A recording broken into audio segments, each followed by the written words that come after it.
ആ 3 പേരിൽ ആര് എന്ന സസ്പെൻസിന് ഉത്തരമായി. സംസ്ഥാനത്തെ പുതിയ പോലീസ് മേധാവിയായി ഒടുവിൽ നറുക്ക് വീണത് റവാഡ ചന്ദ്രശേഖരന്. പക്ഷേ പ്രഖ്യാപനത്തിന് പിന്നാലെ പാർട്ടിക്കുള്ളിൽ അമർഷവും മറ്റൊരറ്റത്ത് പുകയുന്നുണ്ട്. തമ്മിൽ ഭേദമെന്നറിയിച്ച് പച്ചക്കൊടി കാണിച്ച മുഖ്യമന്ത്രിയോട് കൂത്തുപറമ്പ് വെടിവെപ്പ് ചരിത്രം മറക്കരുത് എന്ന മുന്നറിയിപ്പ് നൽകിയിരിക്കുകയാണ് പി ജയരാജൻ. സർക്കാർ തീരുമാനം അംഗീകരിക്കുന്നു എന്ന് പാർട്ടി സെക്രട്ടറി പറയുമ്പോഴും അണികൾ അത് ഏറ്റു പറയുമോ? കണ്ടുതന്നെ അറിയണം. വിശദമായി നോക്കാം ഇന്നത്തെ വാർത്തകൾ. ആദ്യം 10 പ്രധാന വാർത്തകളിലേക്ക്.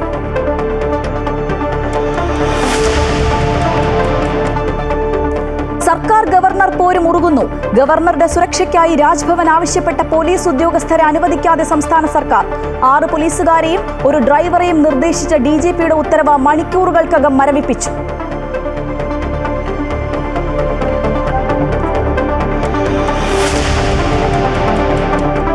റവാഡ ചന്ദ്രശേഖർ സംസ്ഥാനത്തിന്റെ പുതിയ പോലീസ് മേധാവി.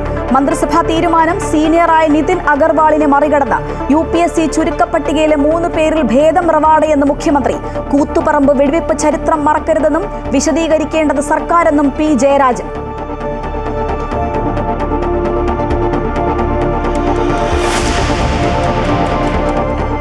JSK സിനിമാ വിവാദത്തിൽ സെൻസർ ബോർഡിനോട് ചോദ്യങ്ങളുമായി ഹൈക്കോടതി. ജാനകി എന്ന പേരിന് തടസ്സമെന്തെന്നും ആരുടെ വികാരം വ്രണപ്പെടുത്തുമെന്ന് പറയണമെന്നും കോടതി. ഹർജി ബുധനാഴ്ച പരിഗണിക്കും. സെൻസർ ബോർഡിനെതിരെ പരസ്യ പ്രതിഷേധവുമായി സിനിമാ സംഘടനകൾ.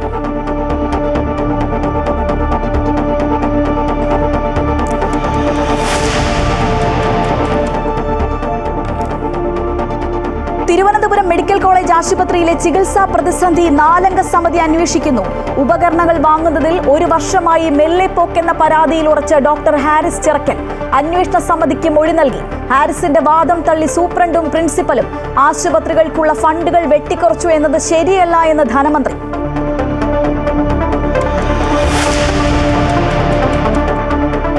"50 വർഷം കഴിഞ്ഞിട്ടും പട്ടയം കിട്ടിയില്ല. കുടിയിറക്ക് ഭീഷണിയിൽ കൊല്ലം കണ്ണനെല്ലൂർ ചെരിക്കോണം തലച്ചിറ കോളനി നിവാസികൾ. 150ഓളം കുടുംബങ്ങൾ കഴിയുന്നത് തകർന്ന വീടുകളിൽ. Top 10 special.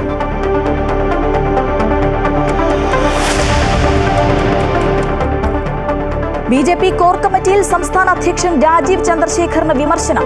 വികസനം മാത്രം പറഞ്ഞുകൊണ്ടിരുന്നാൽ നേട്ടമുണ്ടാകില്ല എന്നും രാഷ്ട്രീയം പറയാൻ തയ്യാറാകണമെന്നും ഒരു വിഭാഗം. തൃശൂരിലെ നേതൃയോഗത്തിലേക്ക് ക്ഷണിക്കാതിരുന്നതിൽ അതൃപ്തി അറിയിച്ച വി മുരളീധരനും കെ സുരേന്ദ്രനും.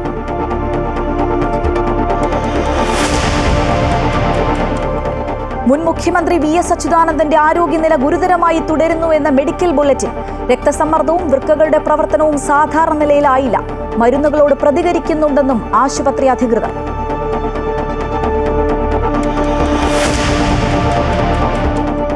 വിംബിൾഡൺ ആദ്യ റൗണ്ടിൽ റഷ്യൻ താരം ഡാനിയൽ മെദ്വദേവ് പുറത്ത്.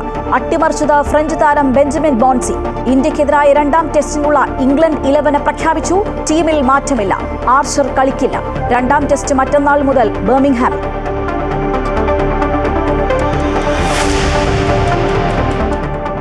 തൃശൂർ പുതുക്കാട് നവജാത ശിശുക്കളെ കൊലപ്പെടുത്തിയ കേസിൽ മൃതദേഹാവശിഷ്ടങ്ങൾ കണ്ടെത്തി. ശരീരഭാഗങ്ങൾ കണ്ടെത്തിയത് അമ്മ അനീഷയുടെയും ആൺ സുഹൃത്ത് ഭവീഷിന്റെയും വീടുകളുടെ പരിസരത്ത് നിന്ന്. പ്രതികൾ റിമാൻഡിൽ.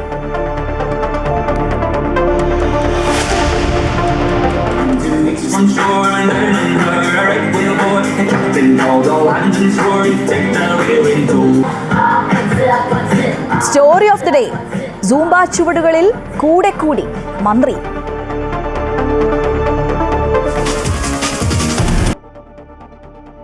ഭാരതാംബ വിവാദത്തിനു പിന്നാലെ ഗവർണർക്കെതിരെ പോര് കടുപ്പിക്കുകയാണ് സർക്കാർ. ഗവർണറുടെ സുരക്ഷയ്ക്കായി രാജ്ഭവൻ ആവശ്യപ്പെട്ട പോലീസുകാരെ അനുവദിക്കാതെയാണ് പുതിയ പോർമുഖം സർക്കാർ തുറന്നത്. 6 പോലീസുകാരെയും ഒരു ഡ്രൈവറെയും നിർദ്ദേശിച്ച DGPയുടെ ഉത്തരവ് മരവിപ്പിച്ചു. ആദ്യ ഉത്തരവിറങ്ങി മണിക്കൂറുകൾക്കകമാണ് നടപടി. ഗവർണർ സർക്കാർ പോര് അനുദിനം മൂർച്ഛിക്കുന്ന കാഴ്ചകളാണ് കാണാനാകുന്നത്. ഭാരതാംബ ചിത്രത്തെ ചൊല്ലിയുള്ള വിവാദം പരസ്പരം കലഹത്തിലേക്ക് മാറിയപ്പോൾ ഗവർണർക്കെതിരെ പ്രതിഷേധവും ശക്തമായി. എന്നാൽ തുടക്കത്തിൽ കേന്ദ്രസേനയുടെ പ്രത്യേക സുരക്ഷ ഗവർണർ ആവശ്യപ്പെട്ടിരുന്നുവെന്ന വാർത്തകൾ പുറത്തുവന്നപ്പോൾ അത് നിഷേധിച്ച രാജ്ഭവൻ കേരള പോലീസിൽ പൂർണ്ണ തൃപ്തിയും വിശ്വാസവുമാണെന്ന് ഔദ്യോഗിക വാർത്താക്കുറിപ്പിലൂടെയായിരുന്നു വിശദമാക്കിയിരുന്നത്. എന്നാൽ പിന്നീട് ഗവർണർക്കെതിരായ വിദ്യാർത്ഥി സംഘടനകളുടെ പ്രതിഷേധം സെനറ്റ് ഹാളിലെ പരിപാടിയിലടക്കം ഉണ്ടായി. ഗവർണർക്ക് കൂടുതൽ സുരക്ഷ വേണമെന്ന നിർദ്ദേശാനുസരണമാണ് 6 പോലീസുകാരെയും ഒരു ഡ്രൈവറെയും വിന്യസിച്ചുകൊണ്ട് DGP ഉത്തരവിറക്കിയത്. എന്നാൽ ആ ഉത്തരവിറങ്ങി മണിക്കൂറുകൾക്കകം ആ സ്ഥലമാറ്റം പിൻവലിക്കുകയായിരുന്നു. സർക്കാർ ഇടപെട്ട് ഉത്തരവ് മരവിപ്പിച്ചതായാണ് സൂചന. ഇരുകൂട്ടരും തങ്ങളുടെ നിലപാടിൽ ഉറച്ചു നിൽക്കുകയും പരസ്പരം കത്തുകളയച്ച് നയം വ്യക്തമാക്കുകയും ചെയ്യുന്നതിന് പിന്നാലെയാണ് രാജ്ഭവന്റെ നിർദ്ദേശം തള്ളി സർക്കാർ രംഗത്ത് വരുന്നത്. സർക്കാർ നടപടിയിൽ രാജ്ഭവന്റെ പ്രതികരണമാണ് ഇനി അറിയേണ്ടത്. അമൃത ന്യൂസ്, തിരുവനന്തപുരം.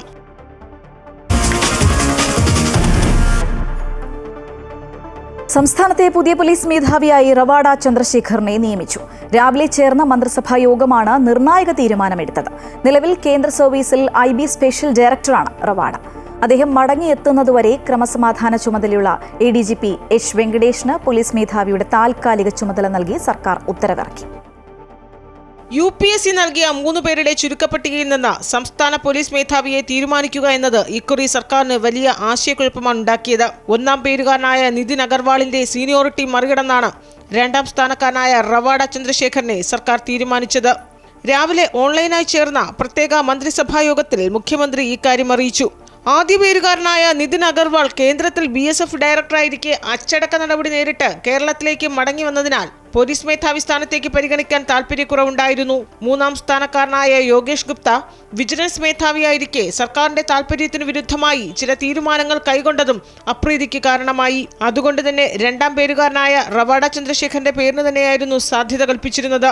എന്നാൽ 1994 കൂത്തുപറമ്പ് വെടിവയ്പ് സമയത്ത് തലശ്ശേരി ASP ആയിരുന്ന റവാഡ 5 DYFI പ്രവർത്തകർ വെടിയേറ്റു മരിച്ച കേസിൽ പ്രതിസ്ഥാനത്തായിരുന്നു. നീണ്ട നിയമയുദ്ധത്തിനൊടുവിൽ 2012 ഹൈക്കോടതി ഇദ്ദേഹത്തെ കുറ്റവിമുക്തനാക്കി. 2008 കേന്ദ്ര ഡെപ്യൂട്ടേഷനിൽ പോയ റവാഡ 18 വർഷങ്ങൾക്ക് ശേഷമാണ് കേരളത്തിലേക്ക് മടങ്ങിയെത്തുന്നത്. IB സ്പെഷ്യൽ ഡയറക്ടർ ചുമതലയിരിക്കവെയാണ് കേരളത്തിലെ പോലീസ് മേധാവി എന്ന സുപ്രധാന പദവിയിലെത്തുന്നത്.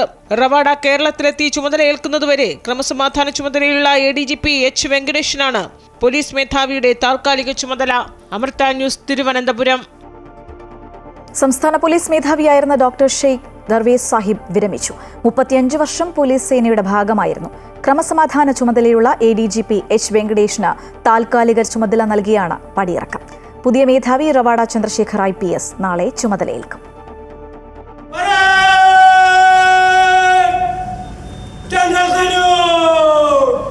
തിരുവനന്തപുരം പേരൂർക്കട SAP ഗ്രൗണ്ടിൽ മുൻ DGP ഡോക്ടർ ഷെയ്ഖ് ദർവേസ് സാഹിബിന് വിടവാങ്ങൽ പരേഡ് നൽകി.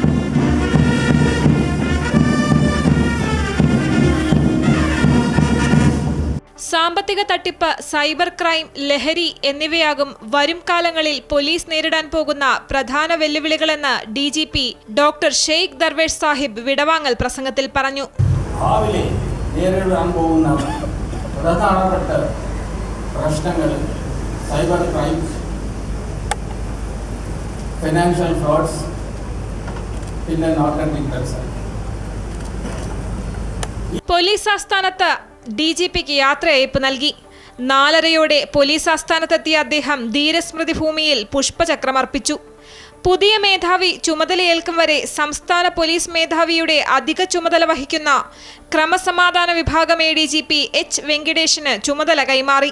ചുമതല കൈമാറിയതിനു ശേഷം ആചാരപരമായ രീതിയിൽ DGPയുടെ വാഹനം കയർ കെട്ടിവലിച്ച് ഗേറ്റിലെത്തിച്ചാണ് പോലീസ് ഉദ്യോഗസ്ഥർ അദ്ദേഹത്തെ യാത്രയാക്കിയത്.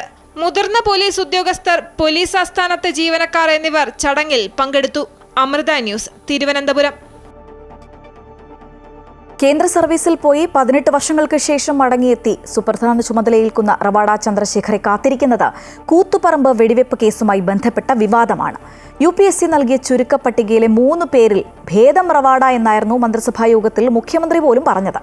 സർക്കാർ തീരുമാനം അംഗീകരിക്കുന്നു എന്ന് CPM സംസ്ഥാന സെക്രട്ടറി വ്യക്തമാക്കിയെങ്കിലും കൂത്തുപറമ്പ് വെടിവെപ്പ് കേസിലെ റവാഡയുടെ ബന്ധം ഓർമ്മിപ്പിക്കുകയാണ് P. ജയരാജൻ. കേരളത്തിലെ ചരിത്രത്തിൽ ഇന്നും മുറിപ്പാടായി നിൽക്കുന്ന 94-ലെ കൂത്തുപറമ്പ് വെടിവയ്പ്. 5 DYFI പ്രവർത്തകർ വെടിയേറ്റു മരിച്ചു. കഴുത്തിന് വെടിയേറ്റു തളർന്ന ശരീരവുമായി പുഷ്പൻ ജീവിക്കുന്ന രക്തസാക്ഷിയായി 30 വർഷം കിടന്നു. CPMന് ഒരിക്കലും തീരാത്ത നോവായി കൂത്തുപറമ്പ് വെടിവെപ്പ് മാറിയപ്പോൾ പ്രതിസ്ഥാനത്ത് നിന്നത് തലശ്ശേരി ASP ആയി ചുമതലയേറ്റ റവാഡ ചന്ദ്രശേഖർ എന്ന യുവ IPS ഉദ്യോഗസ്ഥൻ. പിന്നീട് വന്ന EK നായനാർ സർക്കാർ റവാഡയെ പ്രതിയാക്കി കുറ്റപത്രം ഫയൽ ചെയ്തു. 2 ദിവസം മാത്രം സർവീസുള്ള ASPയുടെ തലയിൽ വെടിവെപ്പിന്റെ മുഴുവൻ ഉത്തരവാദിത്വവും അടിച്ചേൽപ്പിച്ച നടപടിയെ വിമർശിച്ച് പിന്നീട് പല മുതിർന്ന IPS ഉദ്യോഗസ്ഥരും രംഗത്ത് വന്നിരുന്നു. വർഷങ്ങൾക്കിപ്പുറം അതേ ഉദ്യോഗസ്ഥൻ സംസ്ഥാന പോലീസ് മേധാവിയുടെ ചുരുക്കപ്പട്ടികയിൽ ഇടം നേടിയപ്പോൾ ഇടതു സർക്കാർ എങ്ങനെ പച്ചക്കൊടി വീശുമെന്ന ചോദ്യം ഉയർന്നിരുന്നു. ആശയക്കുഴപ്പം നീണ്ടപ്പോൾ 3 പേരുകൾക്കുമപ്പുറം UPSC പട്ടികയ്ക്ക് പുറത്ത് ഇൻചാർജ് DGP പദവിക്ക് വേണ്ടി സർക്കാർ നീക്കം നടത്തിയെങ്കിലും നടന്നില്ല. ഒടുവിൽ കൂത്തുപറമ്പ് കേസിൽ ഹൈക്കോടതി കുറ്റവിമുക്തനാക്കിയ IPS ഉദ്യോഗസ്ഥനെ തന്നെ പോലീസ് മേധാവിയാക്കുക എന്ന രാഷ്ട്രീയ തീരുമാനമാണ് പിണറായി സർക്കാർ എടുത്തത്. മന്ത്രിസഭായോഗത്തിൽ 3 പേരുടെയും സർവീസ് ചരിത്രം പറഞ്ഞ മുഖ്യമന്ത്രി തമ്മിൽ ഭേദം റവാഡ ചന്ദ്രശേഖർ എന്ന വിലയിരുത്തലും നടത്തി. പക്ഷേ കൂത്തുപറമ്പിലുണ്ടായ മുറിവിന്റെ ചോരപ്പാട് ഉണങ്ങിയിട്ടില്ലെന്ന് ഓർമ്മിപ്പിക്കുകയാണ് P. ജയരാജൻ. സമാധാന ചുമതലയടക്കം നിർവഹിക്കുന്ന പോലീസ് സംവിധാനത്തിന്റെ തലപ്പത്തേക്ക് വരുന്ന ആളുടെ യോഗ്യത സംബന്ധിച്ച് ഇന്നത്തെ പരിഗണന അത് രവദാ ചന്ദ്രശേഖരന് കൊടുക്കണമെന്നാണ് ഗവൺമെന്റ് തീരുമാനിച്ചിട്ടുള്ളത്. അതേസമയം സർക്കാർ തീരുമാനം പാർട്ടി അംഗീകരിക്കുന്നുവെന്നാണ് CPM സംസ്ഥാന സെക്രട്ടറി MV ഗോവിന്ദൻ വ്യക്തമാക്കിയത്. ആ തീരുമാനത്തിന് സാങ്കേതികമായ എന്തെങ്കിലും തടസ്സം ആരും ഉന്നയിച്ചിട്ടില്ല. കൂത്തുപറമ്പ് കേസ് മാറ്റി നിർത്തിയാൽ സർവീസ് കാലയളവിലുടനീളം സ്തുത്യർഹ സേവനം കാഴ്ചവെക്കുകയും IB സ്പെഷ്യൽ ഡയറക്ടർ എന്ന നിർണായക പദവിയും വഹിച്ച ശേഷമാണ് റവാഡ കേരളത്തിൽ വരുന്നത്. തെരഞ്ഞെടുപ്പ് വർഷത്തിലാണ് സംസ്ഥാന പോലീസ് മേധാവിയുടെ ഭാരിച്ച ഉത്തരവാദിത്തം റവാഡയെ തേടിയെത്തിയത്. ഭരണമാറ്റമോ ഭരണ തുടർച്ചയോ ഉണ്ടായാലും ഇനിയുള്ള 2 വർഷക്കാലം കേരളത്തിലെ പോലീസ് തലപ്പത്ത് റവാഡ ചന്ദ്രശേഖർ ഉണ്ടാകും. അമൃത ന്യൂസ്, തിരുവനന്തപുരം.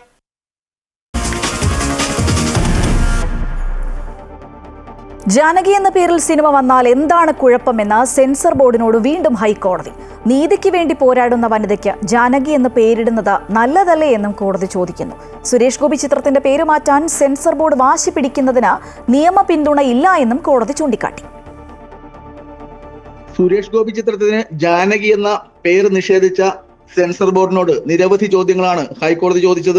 ജാനകി എന്ന പേര് മതപരമായോ വർഗീയപരമായോ ആരെയാണ് വേദനിപ്പിക്കുന്നതെന്ന് കോടതി ചോദിച്ചു. അഹമ്മദ്, രാമൻ, കൃഷ്ണൻ എന്നൊക്കെ മതപരമായ പേരുകളുള്ള ഒരുപാട് പേർ രാജ്യത്തില്ലേ എന്നും കോടതി ചോദിച്ചു. ഈ ചോദ്യങ്ങൾക്കൊന്നും വ്യക്തമായ മറുപടി നൽകുവാൻ സെൻസർ ബോർഡിനായില്ല.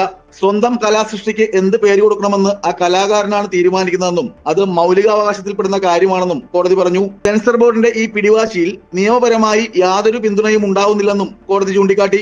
സിനിമയ്ക്ക് എന്ത് പേര് നൽകണമെന്ന് സെൻസർ ബോർഡ് കലാകാരന്മാരോട് കൽപ്പിക്കുകയാണോ എന്നാണ് കോടതിയുടെ അടുത്ത ചോദ്യം. ഇന്ത്യയിലെ 80% പേർക്കും മതപരമായി ബന്ധപ്പെട്ട പേരുകളുണ്ട്. ഈ പേരുകളൊക്കെ നിരോധിക്കാനാവുമോ എന്ന് കോടതി ചോദിച്ചു. ജാനകി എന്ന കഥാപാത്രം ബലാത്സംഗത്തിനിരയായ ഒരു കഥാപാത്രമാണെന്നാണ് സെൻസർ ബോർഡിന്റെ മറുപടി. ബലാത്സംഗം ചെയ്ത വ്യക്തിയുടെ പേരല്ലല്ലോ എന്നാണ് കോടതി മറുചോദ്യം ചോദിച്ചത്. നിയമപരമായ പിന്തുണയുള്ള എന്തെങ്കിലും കാര്യമുണ്ടെങ്കിൽ അത് വ്യക്തമാക്കുവാൻ സെൻസർ ബോർഡിനോട് കോടതി നിർദ്ദേശിച്ചു. സെൻസർ ബോർഡ് അതിന് കൃത്യമായ മറുപടി നൽകണമെന്നും കോടതി പറഞ്ഞു. ഹർജിയിലെ നടപടികൾ അനന്തമായി നീട്ടാനാവില്ലെന്നും ഹൈക്കോടതി പറഞ്ഞു. നീതിക്ക് വേണ്ടി പോരാടുന്ന ഒരു പെൺകുട്ടി എന്ന നിലയിൽ കഥാപാത്രത്തിന് ജാനകി എന്ന പേര് നൽകിയത് അഭിനന്ദനാർഹമാണെന്നും കോടതി ചൂണ്ടിക്കാട്ടി.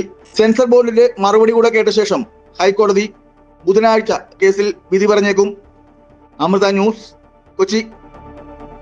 സുരേഷ് ഗോപി ചിത്രമായ JSKയ്ക്ക് പ്രദർശനാനുമതി നിഷേധിച്ച സെൻസർ ബോർഡ് തീരുമാനത്തിനെതിരെ ശക്തമായ പ്രതിഷേധവുമായി സംയുക്ത സിനിമാ സംഘടനകൾ.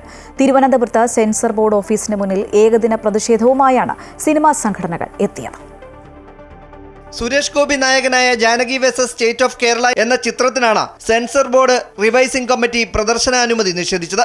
ചിത്രത്തിന്റെ ടൈറ്റിൽ കഥാപാത്രത്തിന്റെ പേരായ ജാനകി എന്നത് നീക്കം ചെയ്യണമെന്നായിരുന്നു സെൻസർ ബോർഡിന്റെ നിർദ്ദേശം. ഇത് പ്രായോഗികമല്ലെന്നാണ് അണിയറ പ്രവർത്തകരുടെ നിലപാട്.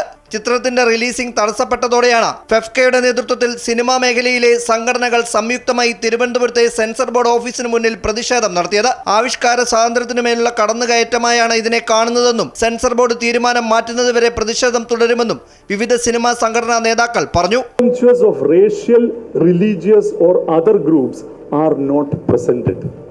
മതസ്പർദ്ധ ഉണ്ടാക്കുന്നതോ വംശീയ സ്പർദ്ധ ഉണ്ടാക്കുന്നതോ ഒരു പ്രത്യേക വിഭാഗത്തെ പരിഹസിക്കുന്നതോ അപമാനിക്കുന്നതോ ഇകഴ്ത്തി കാണിക്കുന്നതോ ആയ ഒരു സൂചനയും ഒരു വിഷ്വലും സിനിമയിൽ പാടില്ല എന്നുള്ളതാണ്. ഇതാണ് ആ ക്ലോസ്. ഈ ക്ലോസ് ചൂണ്ടിക്കാണിച്ചിട്ട് എന്താ പറയുന്നത്? ഈ ജാനകി എന്ന പേര് ഉപയോഗിച്ചാൽ ഇത് സംഭവിക്കുന്ന പറയുന്നത്. സെൻസർ ബോർഡ് ഓഫീസിലേക്ക് പ്രതിഷേധ പ്രകടനമായാണ് പ്രവർത്തകർ എത്തിയത്.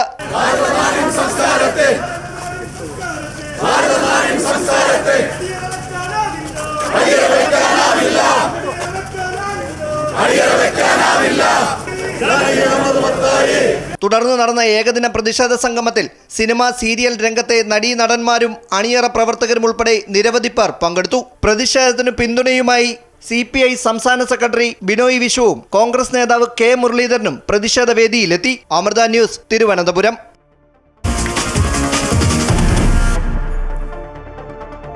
തിരുവനന്തപുരം മെഡിക്കൽ കോളേജിൽ ഉപകരണങ്ങളില്ല എന്ന ഹാരിസ് ചിറക്കലിന്റെ വാദങ്ങളെ തള്ളി ആശുപത്രി സൂപ്രണ്ടും പ്രിൻസിപ്പലും അന്വേഷണ സമിതിക്ക് മുൻപാകെ മൊഴി നൽകി. സൂപ്പർ സ്പെഷ്യാലിറ്റി മേധാവിമാരും ഹാരിസിനെ പിന്തുണച്ചില്ല. എന്നാൽ ആരോപണത്തിൽ ഉറച്ചു നിൽക്കുകയാണെന്ന് ഹാരിസ് ചിറക്കൽ പറഞ്ഞു. 4 അംഗ വിദഗ്ധ സമിതിയാണ് മൊഴി രേഖപ്പെടുത്തിയത്. ഡോക്ടർ ഹാരിസ് ചിറക്കലിന്റെ ഉൾപ്പെടെ എല്ലാ വകുപ്പ് മേധാവികളുടെയും മൊഴി അന്വേഷണ സംഘം രേഖപ്പെടുത്തി. ആശുപത്രി പ്രിൻസിപ്പാളും സൂപ്രണ്ടും ഹാരിസ് ചിറക്കലിനെ തള്ളിയാണ് അന്വേഷണ സമിതിക്ക് മുമ്പാകെ മൊഴി നൽകിയത്. അതേസമയം തന്റെ ആരോപണത്തിൽ ഉറച്ചു നിൽക്കുകയാണെന്ന് ഹാരിസ് ചിറക്കൽ വിദഗ്ധ സമിതിക്ക് മൊഴി നൽകി. 1 വർഷമായി ഉപകരണങ്ങൾ വാങ്ങുന്നതിൽ മെല്ലെപ്പോക്ക് തുടരുകയാണെന്ന് വിദഗ്ധ സമിതിയെ ഹാരിസ് അറിയിച്ചു.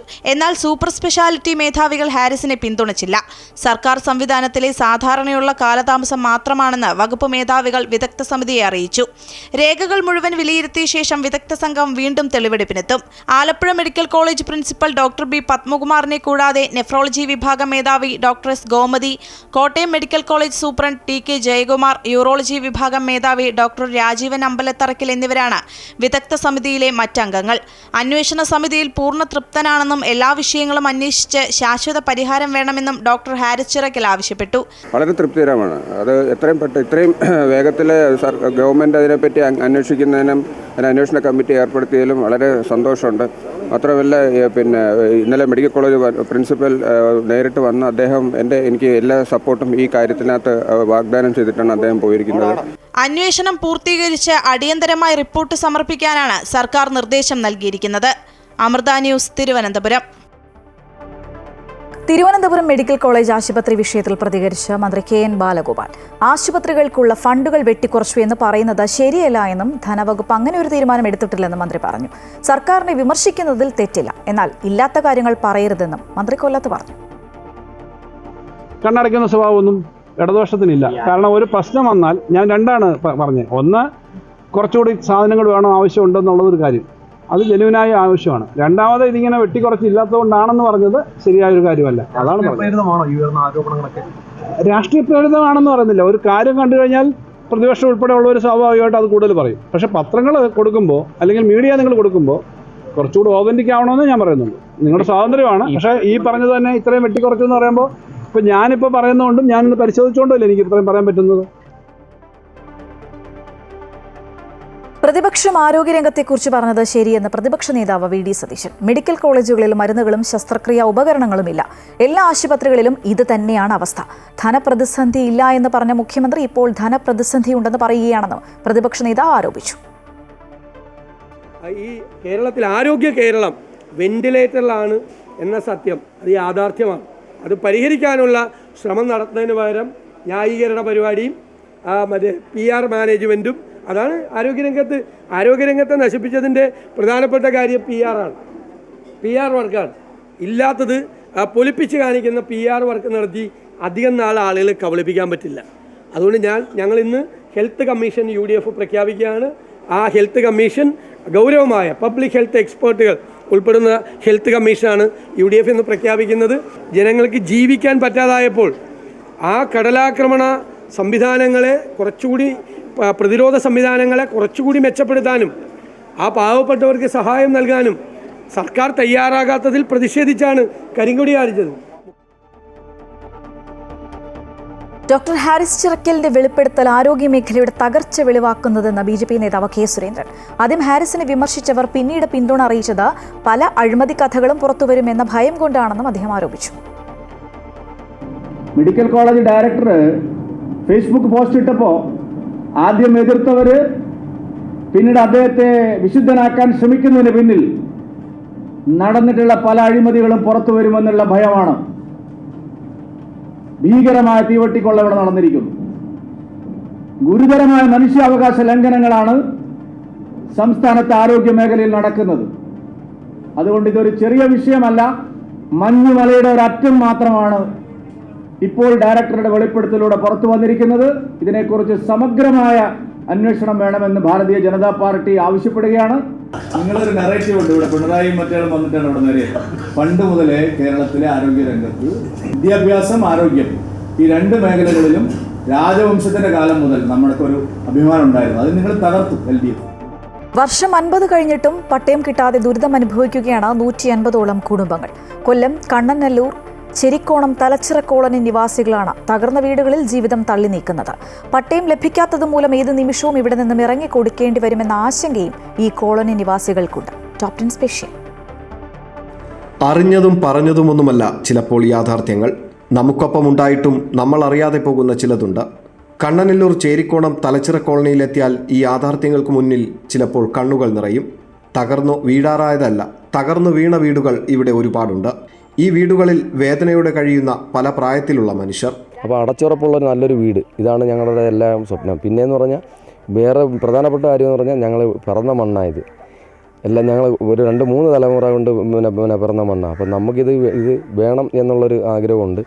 അത് ഇപ്പം വേണ്ടപ്പെട്ട അധികാരികൾ ആരാന്ന് വെച്ചാൽ അവർ ഇതിൽ നമുക്കതൊരു സഹായമായിട്ട് ഇത് പതിച്ചു തരുവോ, ആ രീതിയിൽ വരുമ്പോൾ ഒരു അടച്ചുറപ്പുള്ള വീടുകൾ, ഇതാണ് ഞങ്ങളുടെ സ്വപ്നം. മൈനർ ഇറിഗേഷൻ വകുപ്പിന്റെ കീഴിലാണ് 30 ഏക്കറോളം വരുന്ന ഇവിടുത്തെ ഭൂമി. തൃക്കോവിൽവട്ടം പഞ്ചായത്തിലെ കൃഷി ആവശ്യങ്ങൾക്കായി വർഷങ്ങൾക്ക് മുൻപ് ഇവിടെ ഒരു മിനി ഡാം നിർമ്മിച്ചു. അന്ന് ഈ പ്രദേശത്ത് കുടിയേറിയവരാണ് ഈ കോളനി നിവാസികൾ. അന്നു മുതൽ ഇവിടുത്തുകാർ പട്ടയത്തിനായി സർക്കാർ ഓഫീസുകൾ കയറി ഇറങ്ങുന്നു. മാറി മാറി വരുന്ന സർക്കാർ സംവിധാനങ്ങളും ഇവരുടെ വോട്ടുകൾ വാങ്ങാൻ എത്തിയവരും പട്ടയം എന്നത് ഇവരെ സ്വപ്നം കാണിച്ചു. പക്ഷേ വർഷം 50 കഴിയുമ്പോഴും ആ സ്വപ്നം യാഥാർത്ഥ്യമായില്ല. ഇനി വരുന്ന തെരഞ്ഞെടുപ്പുകളിലും പലരും ഇവരെ ഈ സ്വപ്നങ്ങൾ കാണിച്ച് പോളിംഗ് ബൂത്തുകളിൽ എത്തിക്കും. ഇവർ ഇങ്ങനെ കഴിയേണ്ടി വരുന്നത് ഈ കാലഘട്ടത്തിൻ്റെ ഇവിടുത്തെ രാഷ്ട്രീയത്തിൻ്റെ ആവശ്യമാണ്. പക്ഷേ ഇവർക്കാവശ്യം ഈ ദുരിതത്തിൽ നിന്നുമുള്ള ഒരു മോചനമാണ്. പ്രദീപ് വാളത്തുങ്ങലിനൊപ്പം സുധീഷ്, അമൃത ന്യൂസ്, കൊല്ലം. ഭരണ സംവിധാനങ്ങളുടെ കൃത്യമായ ഇടപെടലുകൾ നടന്നിരുന്നുവെങ്കിൽ തലമുറകളായി ഇവർക്ക് ഇങ്ങനെ ഒരു ദുരിതം അനുഭവിക്കേണ്ടി വരില്ലായിരുന്നു.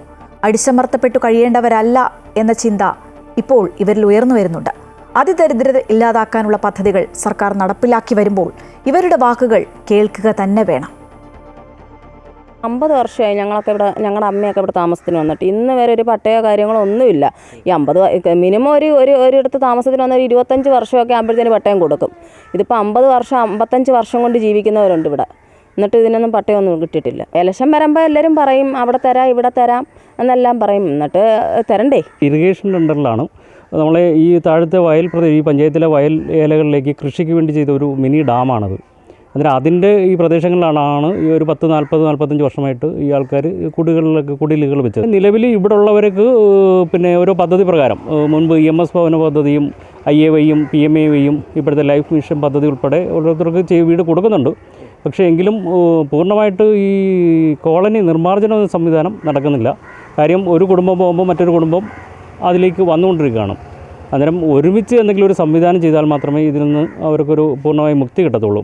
കാര്യം ഈ വസ്തുവിനകത്ത് അവർക്കൊരു നല്ലൊരു പാർപ്പിടം ചെയ്യുക എന്നുള്ള സംവിധാനം നടക്കുമെന്ന് തോന്നുന്നില്ല. ഇനി ഒരു പക്ഷേ ഇനി ഗവൺമെൻറ്റിനകത്ത് എന്തെങ്കിലും സംവിധാനം മാറ്റി ഇതിൻ്റെ കുറച്ച് ഭാഗം ഇതിന് വേണ്ടി തന്നെ, അതായത് തലച്ചിറ ഡാമായിട്ട് തന്നെ പിന്നെ നിലനിർത്തിക്കൊണ്ട് ഒരു ടൂറിസം ഒക്കെ കൊണ്ടുവന്നു കഴിഞ്ഞാൽ അന്നേരം ഇവിടുത്തെ ജനങ്ങളുടെ ഒരു ജീവിത നിലവാരത്തിനും മെച്ചപ്പെടും. അവർക്കൊരു ജീവിത മാർഗ്ഗമൊക്കെ അങ്ങനെ വരും, ഒരു ടൂറിസമൊക്കെ വരികയാണെങ്കിൽ. കൊല്ലത്തുനിന്ന് സുധീഷ് കുമാർ ചേരുകയാണ്. സുധീഷ്, ഈ പട്ടയത്തിനും അതുപോലെ തന്നെ മറ്റ് ആനുകൂല്യങ്ങൾക്കുമൊക്കെയായി ചെരിക്കോണം, തലച്ചിറ കോളനി നിവാസികൾ പല സർക്കാർ ഓഫീസുകളും ഇതിനകം തന്നെ കയറി ഇറങ്ങിയിട്ടുണ്ട്. അതൊന്നും ഫലം കണ്ടിട്ടില്ല. അവർ ശരിക്കും പറഞ്ഞാൽ മടുത്തൊരവസ്ഥയിൽ തന്നെയല്ലേ? കണ്ണനല്ലൂർ, ചേരിക്കോണം, തലച്ചിറ കോളനിയിലേക്ക് നമ്മൾ കടന്നു ചെല്ലുമ്പോൾ കാണുന്ന ദയനീയമായ ഒരു കാഴ്ചയെന്ന് പറയുന്നത് പല വീടുകളും തകർന്നു കിടക്കുകയാണ്. ഈ തകർന്ന വീടുകളിലാണ് ഇവർ ഷീറ്റുകളും മറ്റും മറച്ചുകൊണ്ട് അവരുടെ ദുരിത ജീവിതം തള്ളി നീക്കുന്നത്. ഇത് പ്രായമായവർ മുതൽ കൊച്ചു കുട്ടികൾ വരെയുണ്ട്. അടുത്തിടയ്ക്കാണ് ഈ കോളനിയിൽ മഞ്ഞപ്പിത്തം ബാധിച്ച് 2 കുട്ടികൾ മരണപ്പെടുന്നത്. അത്തരത്തിൽ അതിദയനീയമായ സാഹചര്യങ്ങളാണ് ഈ കോളനിയിൽ നിലനിൽക്കുന്നത്. ഈ സാഹചര്യത്തിൽ കൂടിയാണ് ഇവർ പട്ടയം, ഇവർക്ക് അടച്ചുറപ്പുള്ള ഒരു വീട് എന്നൊക്കെ ആവശ്യങ്ങൾ മുന്നോട്ട് വയ്ക്കുന്നത്. ഇവിടെ എത്തുമ്പോൾ നമുക്കറിയാം പരിഷ്കൃത സമൂഹം ജീവിക്കുന്ന ഒരു ചുറ്റുപാടിലൂടെ കടന്നു വേണം നമുക്ക് ഈ കോളനിയിലേക്ക് എത്തിച്ചേരാൻ. ചുറ്റും ഒരുപാട് കെട്ടിടങ്ങളും മറ്റുമൊക്കെ ഉള്ള ഒരു സ്ഥലം, അതിന് നടുവിലായിട്ടാണ് ഈ അതിദരിദ്രാവസ്ഥയിൽ കഴിയുന്ന ഒരു വിഭാഗം ജനങ്ങളെ നമുക്ക് കാണാൻ കഴിയുന്നത്. കഴിഞ്ഞ ദിവസങ്ങളിലൊക്കെ തന്നെ നമ്മൾ കണ്ടതാണ്, സർക്കാർ വാർഷികാഘോഷങ്ങളുടെ ഭാഗമായൊക്കെ തന്നെ മുഖ്യമന്ത്രി ഉൾപ്പെടെയുള്ളവർ പറഞ്ഞിരുന്നു, നമ്മുടെ സംസ്ഥാനത്ത് നിന്നും അതിദരിദ്രരെ നിർമ്മാർജ്ജനം ചെയ്യുന്നതിനാവശ്യമായുള്ള എല്ലാ പദ്ധതികളും പൂർത്തിയാക്കി വരുന്നു. അതുകൊണ്ട് തന്നെ വരും കാലങ്ങളിൽ അതിദരിദ്രമില്ലാത്ത ഒരു സംസ്ഥാനമായി കേരളത്തെ പ്രഖ്യാപിക്കുമെന്നൊക്കെ പലവിധ പ്രഖ്യാപനങ്ങൾ മുഖ്യമന്ത്രിയും മറ്റു മന്ത്രിമാരും ഒക്കെ പല വേദികളിൽ ഇതിനകം നടത്തിക്കഴിഞ്ഞു. ആ ഒരു സാഹചര്യത്തിൽ കൂടിയാണ് ഈ ഒരു ദയനീയ കാഴ്ച നമുക്ക് കൊല്ലം ജില്ലയിൽ നിന്നും നമുക്ക് കാണാൻ കഴിയുന്നത്. ഇവരുടെ ആവശ്യമെന്ന് പറയുന്നത് ഈ പ്രദേശത്ത് ഇവർക്ക് അടച്ചുറപ്പുള്ള ഒരു വീട് നിർമ്മിച്ച് അവർക്ക് അവിടെ കഴിയുന്നതിനാവശ്യമായുള്ള ഒരു പട്ടയം ഒരുക്കി നൽകുക, അതെങ്കിലും ഇവർക്ക് കിട്ടണം എന്നുള്ള ഒരു ആവശ്യമാണ്. ഇതൊരു മൈനർ ഇറിഗേഷൻ വകുപ്പിൻ്റെ ഭൂമിയാണ്. അതുകൊണ്ട് തന്നെ സർക്കാർ സംവിധാനങ്ങൾക്ക് ഒരുപാട് നൂലാമാലകൾ കടന്നു വേണം ഇത്തരം പട്ടയം നൽകാൻ എന്നുള്ളതാണ് പഞ്ചായത്ത് തലത്തിൽ നിന്ന് നമുക്ക് അറിയാൻ കഴിയുന്നത്. എങ്കിൽ പോലും ഇവരുടെ ആവശ്യം പരിഗണിച്ചുകൊണ്ട് ഇവർക്ക് ഒരു ഫ്ലാറ്റ് സമുച്ചയം പോലെ ഇവരെ പുനരധിവസിപ്പിക്കുന്നതിനുള്ള ഒരു സംവിധാനങ്ങൾ ഒരുക്കി നൽകുകയാണെങ്കിൽ അവർക്ക് അതിൽ ഏറെ സന്തോഷമുണ്ട്.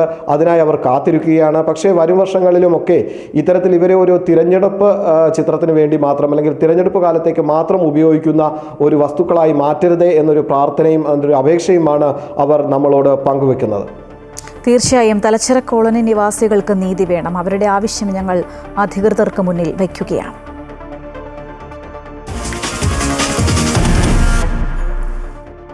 BJP കോർ കമ്മിറ്റിയിൽ സംസ്ഥാന അധ്യക്ഷൻ രാജീവ് ചന്ദ്രശേഖറുടെ നിലപാടിനെതിരെ വിമർശനം. നിലമ്പൂർ തെരഞ്ഞെടുപ്പ് പശ്ചാത്തലത്തിലാണ് വിമർശനം ഉയർന്നത്. വികസനം മാത്രം പറഞ്ഞുകൊണ്ടിരുന്നാൽ നേട്ടമുണ്ടാകില്ല എന്നും സംസ്ഥാന അധ്യക്ഷൻ രാഷ്ട്രീയം പറയാൻ തയ്യാറാകണം എന്നുമാണ് ഒരു വിഭാഗം ചൂണ്ടിക്കാട്ടിയത്. തൃശൂരിൽ നടന്ന യോഗത്തിൽ വി മുരളീധരനെയും കെ സുരേന്ദ്രനെയും പങ്കെടുപ്പിക്കാത്തതും കോർ കമ്മിറ്റിയിൽ ചർച്ചയായി. ചേരിതിരിവും വിഭാഗീയതയും കാരണം BJP സംസ്ഥാന ഘടകത്തിന് പ്രതീക്ഷയ്ക്കൊത്ത് ഉയരാനാകുന്നില്ല എന്ന ആക്ഷേപം ശക്തമായപ്പോഴാണ് പുതിയ സംസ്ഥാന അധ്യക്ഷനായി രാജീവ് ചന്ദ്രശേഖർ ചുമതലയേൽക്കുന്നത്. എന്നാൽ പുതിയ അധ്യക്ഷന്റെ നയങ്ങളും പിന്തുടരുന്ന ശൈലികളും പാർട്ടിയെ കൂടുതൽ ദുർബലപ്പെടുത്തുന്നു എന്ന വിമർശനമാണ് ഒരു വിഭാഗം ഉയർത്തുന്നത്. വികസനം മാത്രം പറഞ്ഞുകൊണ്ടിരിക്കുന്ന സംസ്ഥാന അധ്യക്ഷൻ രാഷ്ട്രീയം പറയാൻ തയ്യാറാകണമെന്നാണ് നേതാക്കൾ ചൂണ്ടിക്കാട്ടുന്നത്. കേരളത്തിൽ കോർപ്പറേറ്റ് രാഷ്ട്രീയം വോട്ടായി മാറില്ല എന്നും നേതാക്കൾ വിമർശിക്കുന്നു. നിലമ്പൂർ ഉപതെരഞ്ഞെടുപ്പിൽ സ്ഥാനാർത്ഥി നിർണയം പാളിപ്പോയെന്നും പ്രവർത്തനം മെച്ചപ്പെടുത്താനായില്ലെന്നും സംസ്ഥാന കോർ കമ്മിറ്റിയിൽ വിലയിരുത്തലുണ്ടായി. കേരള കോൺഗ്രസ് നേതാവിനെ മറുകണ്ഠം ചാടിച്ച് സ്ഥാനാർത്ഥിയാക്കിയെങ്കിലും ക്രൈസ്തവ വോട്ടുകൾ പ്രതീക്ഷിച്ച പോലെ ലഭിച്ചതുമില്ല. അടിസ്ഥാന ഹൈന്ദവ വോട്ടുകൾ പല വഴിക്ക് പോകുകയും ചെയ്തു എന്ന വിമർശനവും ഉയർന്നു. നേരത്തെ തൃശൂരിൽ ചേർന്ന യോഗത്തിൽ വി മുരളീധരനെയും കെ സുരേന്ദ്രനെയും പങ്കെടുപ്പിക്കാതിരുന്നത് വലിയ രീതിയിൽ കോർ കമ്മിറ്റിയിൽ ചർച്ചയായി. കൂടുതൽ ചുമതലകൾ ഉണ്ടായിരുന്നതുകൊണ്ടാണ് വിളിക്കാതിരുന്നതെന്നും എല്ലാവരെയും എല്ലാ യോഗത്തിലും പങ്കെടുപ്പിക്കേണ്ടതില്ല എന്നുമായിരുന്നു സംസ്ഥാന അധ്യക്ഷൻ ഇതിനോട് പ്രതികരിച്ചിരുന്നത്. കൂട്ടായ ചർച്ചകൾ നടക്കുന്നില്ല എന്നും വിമർശനമുണ്ടായി. കോർ കമ്മിറ്റിക്ക് ശേഷം മാധ്യമങ്ങളെ കണ്ട കെ സുരേന്ദ്രൻ തൃശൂരിലെ യോഗത്തിൽ പങ്കെടുക്കാത്തതിന് നൽകിയ മറുപടിയും ശ്രദ്ധേയമായി.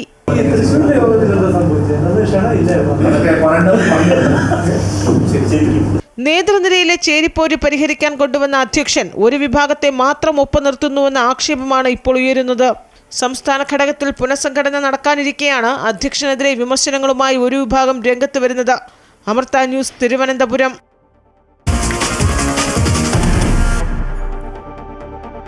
മുൻ മുഖ്യമന്ത്രി VS അച്യുതാനന്ദന്റെ ആരോഗ്യനില മാറ്റമില്ലാതെ തുടരുന്നു. രക്തസമ്മർദ്ദവും വൃക്കകളുടെ പ്രവർത്തനവും സാധാരണ നിലയിലാകാനുള്ള ശ്രമം തുടരുകയാണ്. ആരോഗ്യവകുപ്പ് നിയമിച്ച 7-അംഗ മെഡിക്കൽ സംഘം SUT ആശുപത്രിയിലെത്തി VSന്റെ ആരോഗ്യാവസ്ഥ വിലയിരുത്തിയിരുന്നു. നിലവിലെ ചികിത്സ തുടരാനാണ് വിദഗ്ധ സംഘം നിർദ്ദേശം നൽകിയത്. ആരോഗ്യനില മോശമായതിനെ തുടർന്ന് നിർത്തിവെച്ച ഡയാലിസിസ് പുനരാരംഭിച്ചിട്ടുണ്ട്.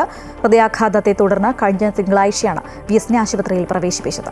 അന്നു മുതൽ അതിതീവ്ര പരിചരണ വിഭാഗത്തിൽ വെന്റിലേറ്ററിന്റെ സഹായത്തോടെയാണ് VS കഴിയുന്നത്.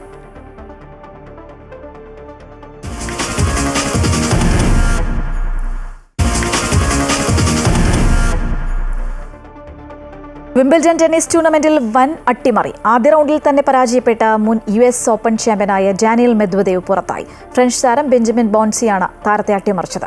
4 സെറ്റുകൾ നീണ്ട പോരാട്ടത്തിനൊടുക്കമാണ് ബെഞ്ചമിൻ മെദ്വദേവിനെ തോൽപ്പിച്ചത്.